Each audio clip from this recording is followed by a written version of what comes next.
Hey guys, I'm going to go over the do now and then the first 5 problems. So multiplying here, base times height, base times height divided by 2 should get you, this is 7.8 and 9, I'm sorry for the quality, 35.1 centimeters squared. And for here, we're going to use this formula. 1/2 times b1 plus b2 times height. You can also divide this by 2. It's the same thing as multiplying by 1/2.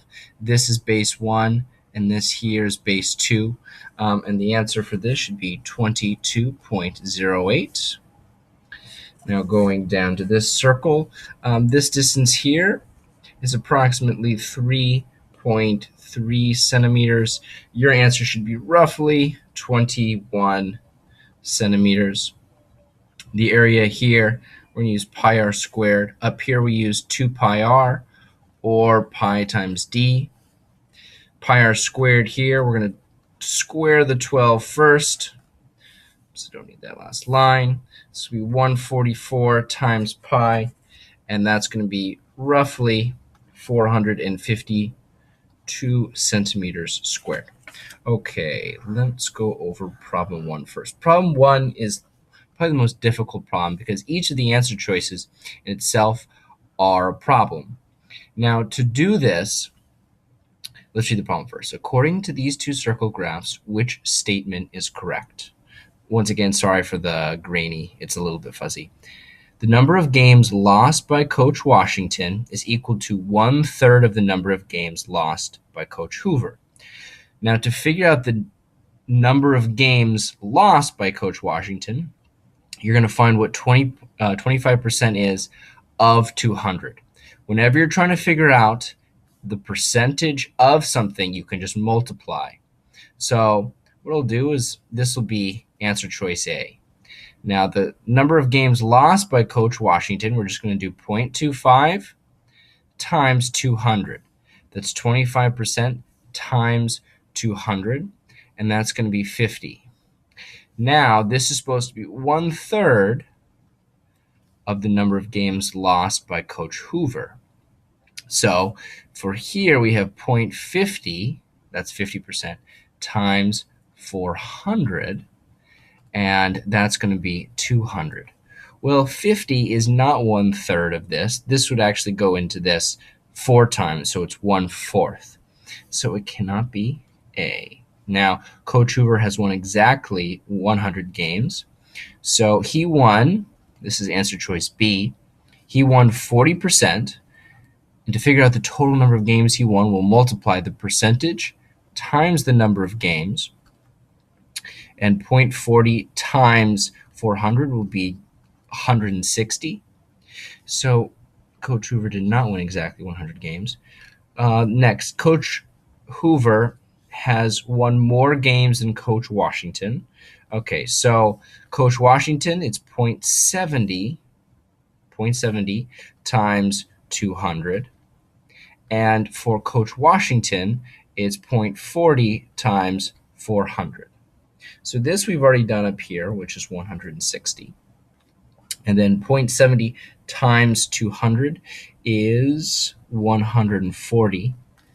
And Coach Hoover this is Coach Hoover, he has one more than Coach Washington. So our answer is probably C, but let's check the next one just to make sure. Coach Washington and Coach Hoover have lost the same number of games. So Coach Hoover, he's lost 25%. So 25.25 times 200. We've done it here. He's lost 50 games. And Coach Hoover, we've done it, let's see, 0.5 times 400. We've also done it here, 200. They have not lost. Coach Hoover has lost a significant more number of games, but Coach Hoover has won more games than Coach Washington. So the key here is multiplying the percentage times the total number of games. Okay. Problems 2 and 3. Mrs. Gable has a box full of crayons on the countertop. The table below shows the number of crayons of each color that she has in the box. Okay, so here's all the crayons. If Mrs. Gable takes one crayon from the box without looking, what is the probability that the crayon will neither be red nor blue? So we don't want red. We don't want red. And we don't want blue. So we want the 2, the 4, and the 1. And if I add all those up, that will give me 7. 7, that's what we want. Out of 1, 2, and then we'll add up the total. Does it give us the total? No. 6, and then we can add up the total here. 6 plus 2 is 8, 9, 13, 14. So it's 7 out of 14. So everything that's not red or blue, there's 7 of them out of 14, and this will simplify to 1/2. The spinner shown below. So just summary, it's the desired outcome over the sample space. This is the total number of crayons, and this is the total number that we wanted. The spinner is shown below is spun twice. What is the probability that one spin lands on blue? So probability of blue, and one lands on yellow. That was supposed to look like yellow. It doesn't. But so the probability of blue, there's 1, I'll do this, 1, 2, that's it. And then yellow, there's just 1.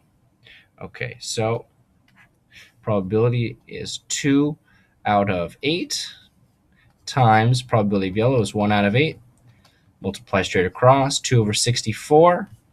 And simplifying, dividing both by 2 is 1 over 32. What did I do?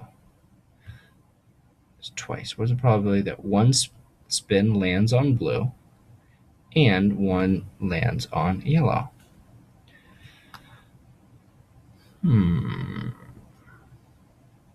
It has to be 1 over 32. The answer choice is not there. There's definitely 2 out of 8, and there's 1 out of 8 yellow. Multiplying straight across is 2 out of 64, and that's going to be 1 out of 32.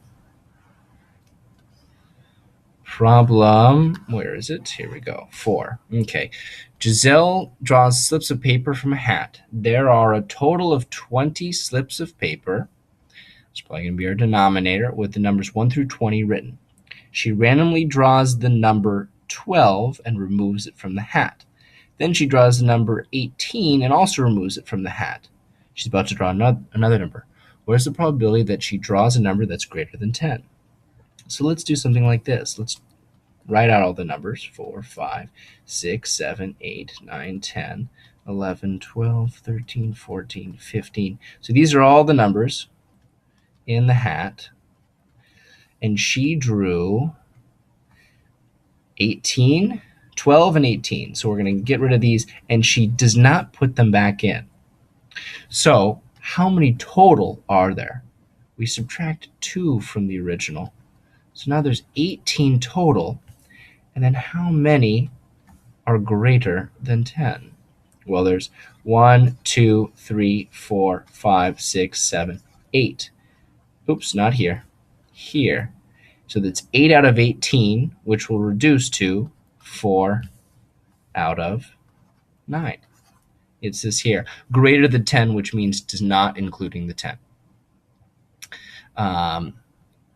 The sales rack in the women's clothes department of a department store contains 32 sweaters. The sizes and colors of the sweaters are given in the table below. What is the probability that the sweater randomly selected is pink and medium? We had a problem very similar to this. We want pink and medium. So it's 5, that's our desired outcome, over the total, 32. That's all there is to that problem. All right. Thank you very much, everybody, and good luck.